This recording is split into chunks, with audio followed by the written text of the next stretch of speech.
Hey everybody, Chris Shaver coming to you again from upstate New York. It's one of our favorite places to go fishing. Why? Because it's one of the most diverse, best fisheries out there when you're talking about king salmon fishing.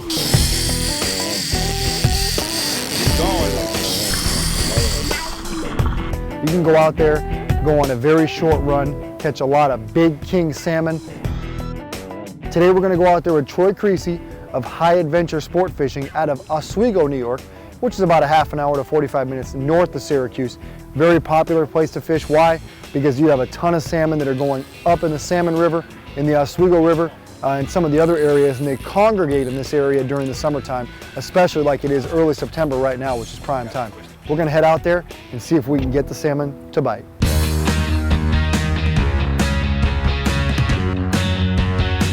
Fish on! Oh, copper. Get it, Peter! All right, way up, way back. Nice. We have arguably the biggest fish and possibly the most fish. I mean, maybe Michigan has more numbers than we do, but we have, quality fish. We are really close to deep water. We don't have to run far at all. It drops off right here. We have structure, we have current, and we intercept most of the fish on the way to the Salmon River. Good weather some days the wind blows, but we can't control that. As with anywhere in the Great Lakes, you're going to see a definite change in weather here. And basically, we had some pretty stable weather, and then a big storm came in, a big thunderhead, and we had to get off the lake. Then we went out there again the next day, and you can see that a little bit of that wind chop stayed with us, and it made conditions a little bit tougher. Well, we've had a pretty good morning under tough conditions. And but we were able to, put a pretty good catch together, but we died recently, so we decided to wrap it up. 2 rods left in the water. This one fires.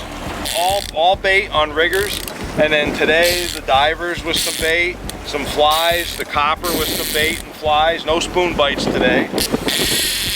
Good fish. Beautiful. So we're using a lot of Pautzke fire brine today. There's some very popular colors up on the Great Lakes. We got natural, blue, chartreuse, and green, which seem to be your big lake colors. Now what we're using today is primarily natural and chartreuse. Brining baits does several things. It prolongs the life of your bait, it shines the bait up, it makes it a little bit tougher, and it also gives it color.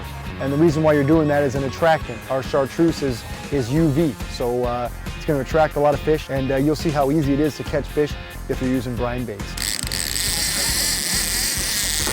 Better you than me on that one. You might get a 5-pounder, you might get a 20-pounder. I don't always get quite kings. When I do, they're giants. But you're going to have a mixed bag of steelhead and lake cup.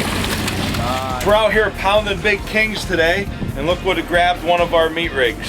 His beautiful dime bright ironhead. We're targeting kings, but browns, steelhead, lake trout, whatever happens to bites, and this is a beautiful chromer, man.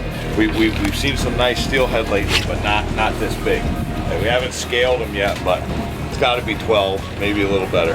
Like, it's not like they're leaving and gone somewhere else. They're here year round. We had a ton of kings here in May and June. We caught a lot of them. They weren't all these big, heavy adults that like we caught yesterday and today, but they're quality fish. They're bright silver.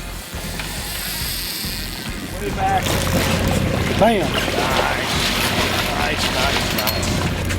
Fire brine herring. Does it again. Well, holy cow, guys. We got fish all over the deck here. Especially yesterday and today, we caught plenty of fish on herring. Yesterday in particular, we were doing really good with the ballyhoo that I got from Dreamweaver. This is some great bait. I got it fire brine natural. It's nice and tough. It's holding together good. Obviously everyone that's a salmon fisherman would be familiar with this cut bait head, and we just simply slide the bait in there. We toothpick it. We tune the head so it gives us the roll that we want. We adjust the hook to about the end of the bait. We send it into the water.